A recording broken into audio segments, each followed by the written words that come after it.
अगर कोई आपको नीचा दिखाना चाहता है तो इसका मतलब है कि आप उससे पहले से ही ऊपर हो। जिंदगी जीने के लिए मिली है, इससे लोग क्या सोचेंगे ये सोचने में बर्बाद मत करो। किसी के बुरे वक्त में उसका हाथ पकड़ो, सहारा दो, उसे हिम्मत दो, क्योंकि बुरा वक्त थोड़े समय में चला जाएगा लेकिन वह आपको दुआ जिंदगी भर देता रहेगा। मनुष्य सुबह से शाम तक काम करके उतना नहीं थकता जितना चिंता और क्रोध के एक क्षण में थक जाता है। संबंध परमात्मा से अच्छे बना लो तो तुम्हें किसी की जरूरत नहीं पड़ेगी, तुम खुद सबकी जरूरत बन जाओगे। सलाह देने तो हजारों आते हैं लेकिन जब साथ देने की बारी आती है तो केवल भगवान आते हैं। जीतने के बाद तो सारी दुनिया गले लगाती है, क्योंकि जो आज आपके साथ है वो कल आपके खिलाफ हो सकते हैं। बिना मतलब के कोई आपकी इज्जत नहीं करेगा, लेकिन खुद को इतना काबिल बनाओ कि लोग बिना मतलब के भी आपका इज्जत करें। भगवान कहते हैं सोने से पहले तुम सबको माफ कर दिया करो और तुम्हारे जागने से पहले मैं तुम्हें माफ कर दूंगा। भगवान ऑक्सीजन की तरह है जिन्हें आप देख नहीं सकते, लेकिन उसके बिना आप रह भी नहीं सकते। कोई और तुम्हारी मदद नहीं कर सकता, अपनी मदद सोया करो। आप खुद के सबसे अच्छे मित्र हैं और सबसे बड़े दुश्मन भी। इंसान तब समझदार नहीं होता जब वो बड़ी बातें करने लगे, बल्कि समझदार तब होता है जब वो छोटी छोटी बातों को समझने लगे। आप किस समय सही थे इसे कोई याद नहीं रखता, लेकिन आप किस समय गलत थे ये सब याद रखते हैं। सब दुख दूर होने के बाद ही मन प्रसन्न होगा, यह आपका भ्रम है। मन प्रसन्न रखो,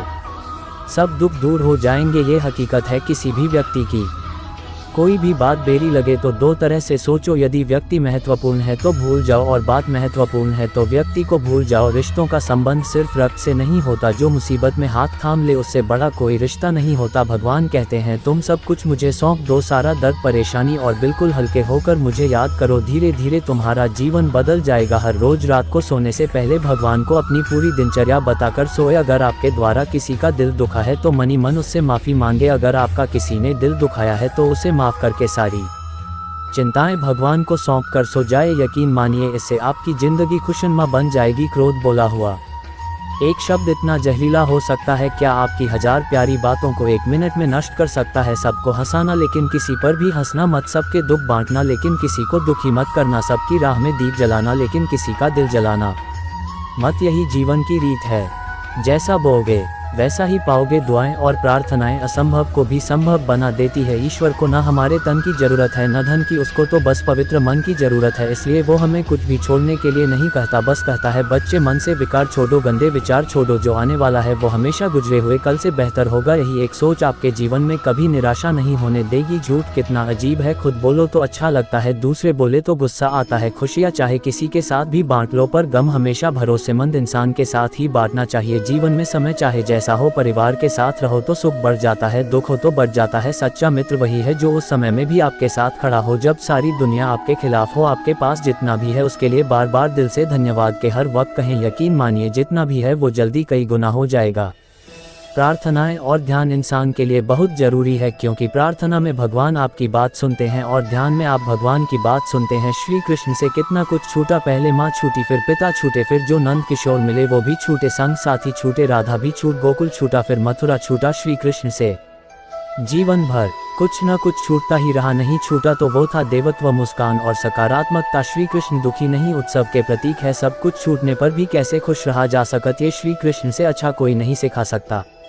इसलिए हमेशा खुश रहे, सदा मुस्कराते रहे। जीतने का मजा भी तभी आएगा जब लोग आपके हार का इंतजार करेंगे। गीता में लिखा है यदि कोई आपको अच्छा लगता है तो अच्छा वो नहीं, अच्छे आप है, क्योंकि उसमें अच्छाई देखने वाली नजर आपके पास है। अपनी पीड़ा के लिए संसार को दोष मत दो, अपने मन को समझाओ। तुम्हारे मन का परिवर्तन ही तुम्हारे दुखों का अंत है। सोच और नीयत अच्छी रखिए, फिर आपके कष्ट प्रभु स्वयं दूर कर देंगे। याद रखना, भगवान से कभी उम्मीद छोड़ना नहीं और दुनिया वालों से कभी उम्मीद रखना नहीं। सुख दुख एक सिक्के के दो पहलू हैं, जहाँ सुख होगा वहाँ दुख भी होगा, जहाँ दुख होगा वहाँ सुख भी होगा। इसलिए सुख दुख के बारे में बिना सोचे निरंतर अपने लक्ष्य को प्राप्त करने के लिए प्रयास करते रहना चाहिए। एक बात हमेशा याद रखना, किसी के सामने गिड़गिड़ाने से न मोहब्बत मिलती है न इज्जत, इसलिए अपने स्वाभिमान को जिंदा रखो। कोई अगर आपकी किस्मत में होगा तो आपके पास खुद ही चल कर आएगा।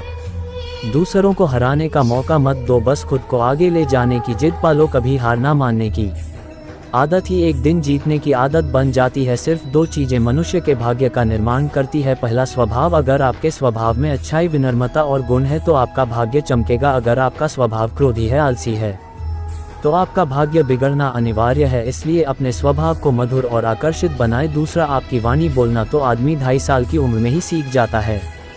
परंतु कब कहाँ और कैसे बोल रहा है उसे यह जिंदगी भर भी नहीं समझ पाता। जिसे ये बोलना आ गया कि कब कहाँ और कितना बोलना चाहिए, समझ लो उसे सफल होने के लिए कोई नहीं रोक सकता। पिता से बड़ा कोई सलाहकार नहीं, माँ की छाव से बड़ी कोई दुनिया नहीं, भाई से अच्छा कोई भागीदार नहीं और बहन से बड़ा कोई शुभ चिंतक नहीं। इस मतलबी दुनिया से कोई मतलब न रखो, और मतलब रखना है तो अपने मतलब से मतलब रखो। दुआएं मांगने से किसका भला होता है, मिलता तो वही है जो हमने बोया होता है। तुम नीचे गिर के देखो कोई नहीं आएगा उठाने, तुम जरा उड़कर तो देखो।